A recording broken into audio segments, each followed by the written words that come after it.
Kamu nggak pernah baca ya pasal 33 pasal 45? Kamu nggak baca ya amanat kebudayaan, kehendak kebudayaan bangsa ini maunya seperti apa?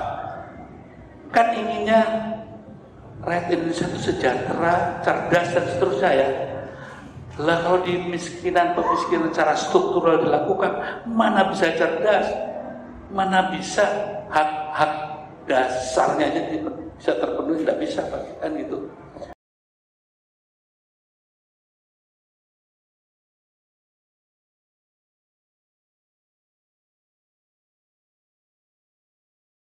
Dan bahwa kita tidak hidup selamanya, makanya saya jadi gimana ya, jadi harus bicara yang lembut-lembut.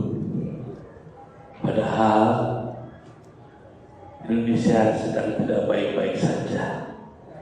Jadi kalau lembut-lembut nanti tambah tidak baik-baik saja.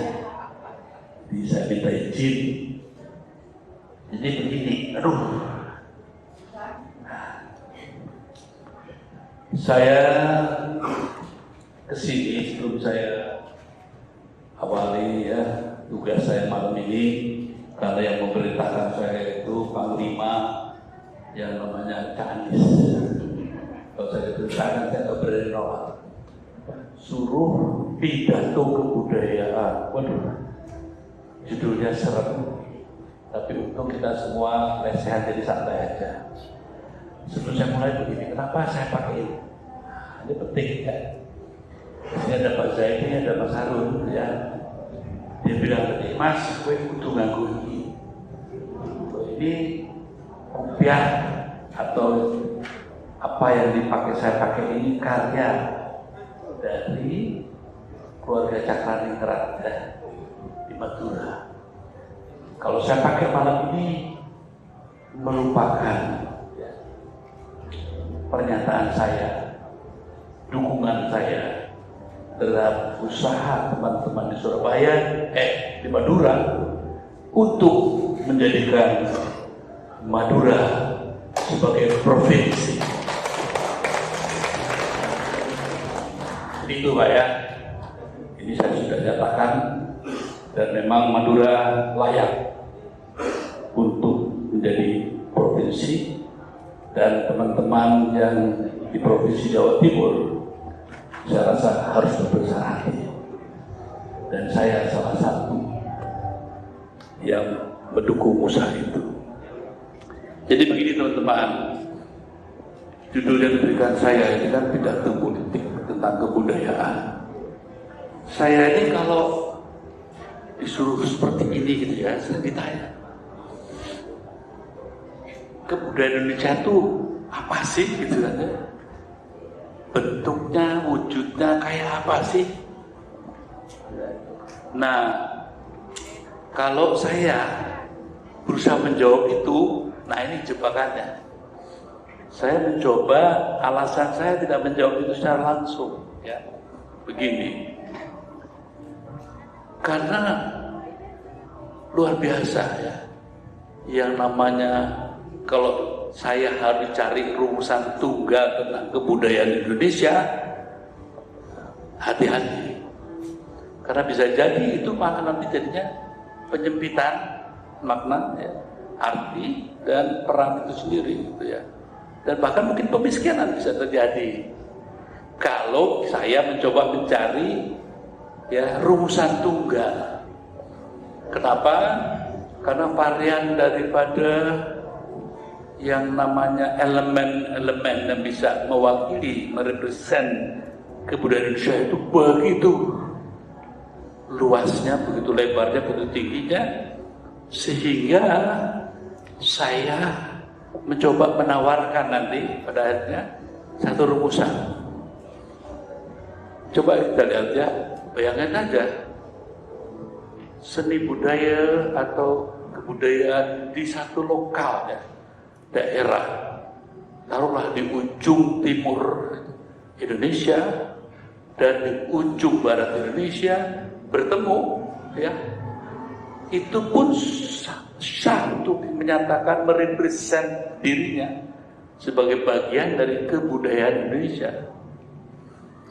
Mau didekati dengan pendekatan antropologis, arkeologis, ternyata dinamikanya ya, kebudayaan Indonesia, kebudayaan kita sebagai bangsa ini begitu dinamisnya, sehingga perbenturan nilai intermarriage ya, perkawinan antara satu dan yang lainnya itu begitu luas, sehingga tidak mungkin saya membuat kesimpulan yang sederhana atau rumusan yang sederhana.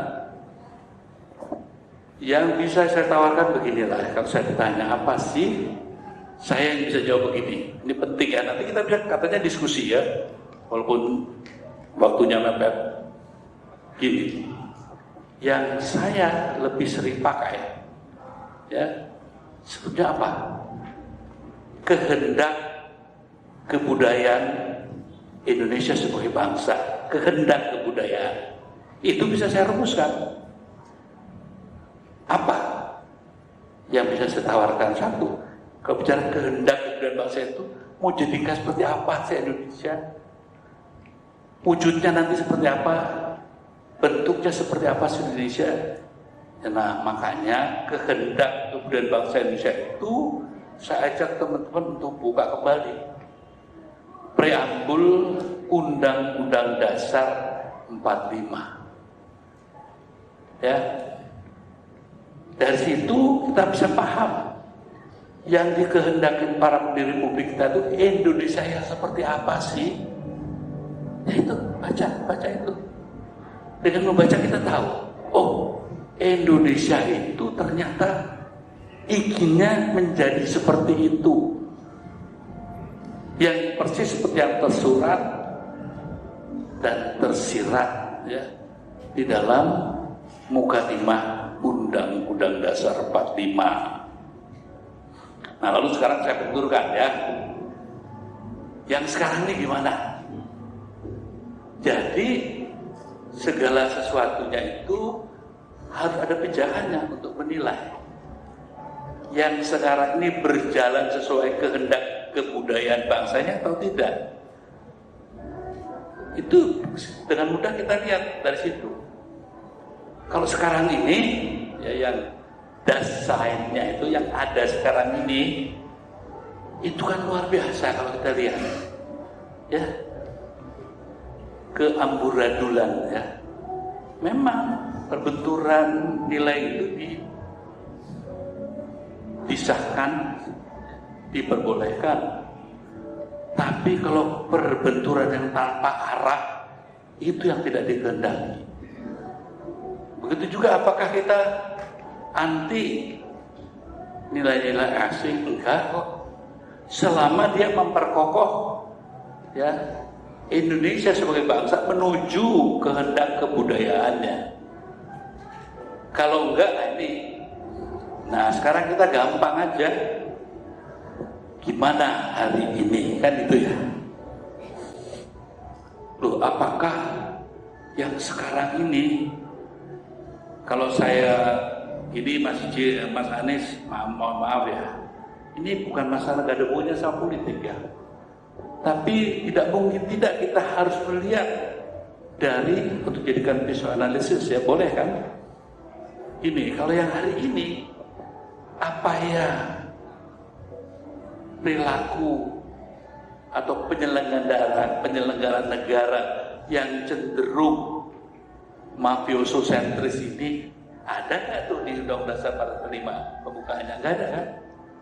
Apakah para pejabat yang korup dari tingkat katakan kelurahan sampai yang paling tinggi, apakah itu ada nggak di dalam undang-undang pembukaannya itu ya sebagai amanat? Ini bangsaku jadi begini, loh jadinya kok begitu kan berarti enggak, berarti tidak benar kan itu. Jadi nggak usah kita ribut-ribut ya mengatakan ini itu, kita lihat dari situ aja kok. Jadi kita punya yang namanya pijakan objektif dalam menilainya. Apalagi apakah di dalam Undang-Undang Dasar 45 itu dibenarkan ya bangsa kita ini dibelah jadi kadrun sama cebong, ada nggak itu? Kalau nggak ada, berarti ada yang nggak benar, kan begitu, ya. Kedua, benar nggak sih itu orang mau bangun tempat ibadah ditutup, digerobyok, suruh berhenti, ada nggak tuh? Di pembukaan Undang-Undang Dasar 45 nggak ada. Wah, pasti nggak benar nih. Ya. Bagaimana nih? Contohnya, seorang guru memperkosa muridnya, ada nggak di amanat bukan Undang-Undang 45? Kalau nggak ada, ini pasti ada sesuatu yang salah. Jadi kalau saya diminta untuk berpidato tentang budaya, rasanya mungkin nih sebagai refleksi aja ya. Dan tawaran saya tadi. Jadi yang saya minta di sini sebetulnya kita secara objektif aja. Objektivitas apa? Bukan ukuran subjektivitas saya sendiri tentang Indonesia, enggak. Sudah ada itu. Kalau dalam bahasanya ibunya tuh ada Qurannya ya. Orang Kristen ada Injilnya. Nah, untuk Indonesia ada yang tidak boleh dirubah. Dan dikutip kan pembukaan Undang-Undang Dasar 45, kalau batang tubuhnya diperkenankan, ya, di adendum boleh. Tapi kalau pembukanya nggak boleh. Kenapa? Karena itu kehendak kebudayaan bangsa Indonesia menurut para pendiri republik itu. Kecuali kita ganti Republik Indonesia A, B atau C, silakan. Selama apa yang kita sepakati seperti yang ada sekarang, ya itu nggak boleh keluar dari situ. Nah, ini yang paling penting saya rasa ya. Kita kadang-kadang kebudayaan itu diartikan yang menyempit, tari menari, gitu ya.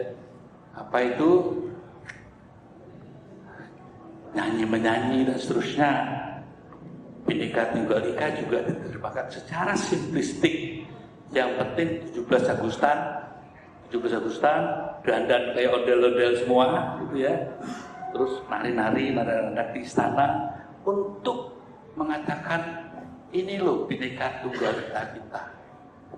Jadi tidak ada di dalam Undang-Undang Dasar 45 pembukaannya bahwa pendekatannya itu yang simbolik itu dibenarkan. Enggak. Yang paling penting itu substansinya. Contohnya nih, kenapa kok kita bisa pahami ya bahwa gotong royong itu katanya ya ciri dari kebudayaan kita. Nah, Bung Karno merupakan ini kan ada alasannya. Salah satu pendekatan politik untuk memperkokoh sila ketiga. Jadi kita lihat sekarang, mungkin nggak gotong royong itu kita pertahankan? Contoh ya, nanti kita bisa diskusi.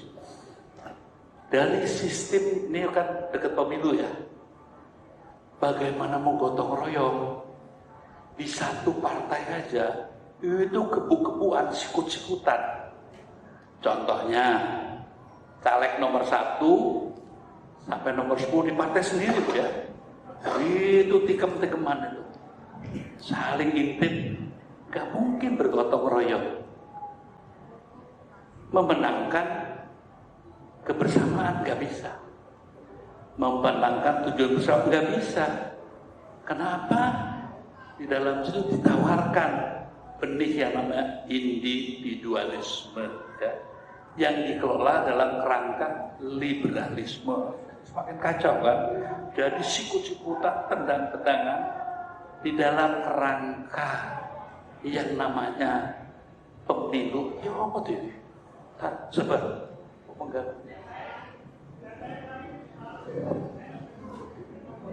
Apa ya? Oke.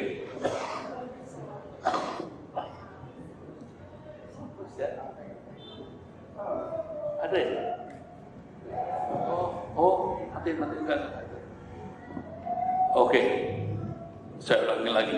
Bayangin ya, memang ini satu desain ya yang tidak biasa dari sama kita semua. Bahwa itu adalah satu hal yang harus kita renungkan bersama. Jadi bangsa yang suruh gotong royong, loh, sistem politiknya, struktur politiknya dibuat justru tidak begitu. Ya, contohnya lagi nih, pasal Undang-Undang Dasar 45, pasal 33, ayat 2 dan ayat 3. Ya. Karena ini pangkal dari seluruh masalah. Artinya ada, menurut saya, terjadinya yang selalu saya katakan, ya, ada kan sering dengar kan mafia tanah, dengar ya, mafia hukum, dengar kan, terus naik lagi mafia konstitusi. Saya sendiri membuat satu terminologi baru yang namanya mafia penyelenggara negara. Apa itu? Contohnya begini. Bagi saya memang ada satu kelompok tertentu yang ingin menguasai sepenuhnya sumber daya alam kita. Pertanyaan saya kepada penyelenggara negara, presiden kayak menterinya, ada hak apa Anda membeli si A hanya dengan modal lisensi dia bisa mengeruk seenaknya batu bara kita, nikel kita, semua tambang kita. Ini contoh di zamannya pemerintahan yang lama, ya. Pertamina aja, ini pemerintahan yang kita nggak suka tuh, pemerintahan Orde Baru. Itu pun lebih bagus. Ini kan skandal ya. Ini skandal, bukan skandal ekonomi, itu skandal kebudayaan. Bayangkan ya, Pertamina itu kalau ada yang ingin menggali minyak itu yang dikasih 10-15%. Kenapa kok di nikel, kenapa kok di batu bara dan selamanya kira cungsulan gitu, dan negara nggak bisa apa-apa. Itu menteri dan presiden yang ngasih loh. Ya. Pertanyaan saya, ada hak apa kamu? Kamu nggak pernah baca ya pasal 33 Undang-Undang 45? Kamu nggak baca ya amanat kebudayaan, kehendak kebudayaan bangsa ini maunya seperti apa? Kan inginnya rakyat Indonesia itu sejahtera, cerdas dan seterusnya ya. Lah kalau di pemiskinan secara struktural dilakukan, mana bisa cerdas, mana bisa hak-hak dasarnya aja bisa terpenuhi, tidak bisa kan gitu. Nah untuk itu kita ini sering dikecohkan ya.